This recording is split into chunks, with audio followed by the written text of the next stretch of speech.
man picked up a chainsaw, ready to climb the wooden ladder, but his legs were wobbly. He could barely keep his balance, so he came up with a brilliant idea. He strapped the chainsaw to his back, freeing both hands to grip the ladder as he climbed. He finally made it to the roof, but Mo complained he was too slow, grabbed the chainsaw, and brought it down hard on Curly's head. But Curly's skull was so unbelievably hard, the chainsaw broke on impact. Undeterred, Mo grabbed a giant sledgehammer and took another swing, but the hammerhead flew off, nearly hitting a nun standing below. It eventually landed in a metal bucket with a loud clang. Fuming, the nun tried to climb up to give them a piece of her mind, only to realize the wooden ladder had snapped in two. Right then, Larry accidentally knocked a huge church bell off the roof. It slid down and slammed squarely into the nun's head. The three stooges rushed to help, but Mo and Larry tripped on the broken ladder and tumbled down, landing directly on the nun and knocking her out cold again. Then Curly fell too, and as they dragged the nun out of harm's way, her head slammed into a fire hydrant. Just when they propped her up somewhere safe, Curly landed on her again. Trying to revive her, Larry grabbed a nearby bucket to splash her with water, but it wasn't water inside. It was the rogue sledgehammer head from earlier, which he accidentally hurled right into her forehead. Later that day, the priest delivered the bad news. The monastery was out of funds and could no longer take care of them. All three had grown up there as orphans, and upon hearing this, they vowed to go out and earn the money themselves. They believed that with their intelligence and wit, they could make it happen. Their first job, help a woman murder her husband. But before she could finish explaining, Curly rushed over and shoved the man standing next to her straight into traffic. The man was hit by a bus, then swept away by a street cleaner. The trio thought the mission was accomplished and were quite proud of themselves, but the woman exploded with rage. That man wasn't her husband. He was her lover. She stormed off in her car, with the three of them clinging to the back as she sped home.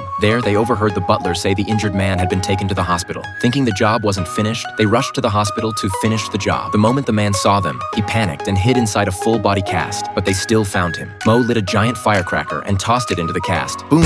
It exploded with a deafening blast, alerting the police. The trio burst out of the hospital and leapt off the roof, trying to make a getaway, only to land hard on a random passerby. It was their old friend from the orphanage, and he, it turns out, was the woman's actual husband. They immediately told him about his wife's murderous plan, successfully putting an end to the scheme. Grateful, the man donated generously to the orphanage, and just like that, the three finally managed to save the place they once called home.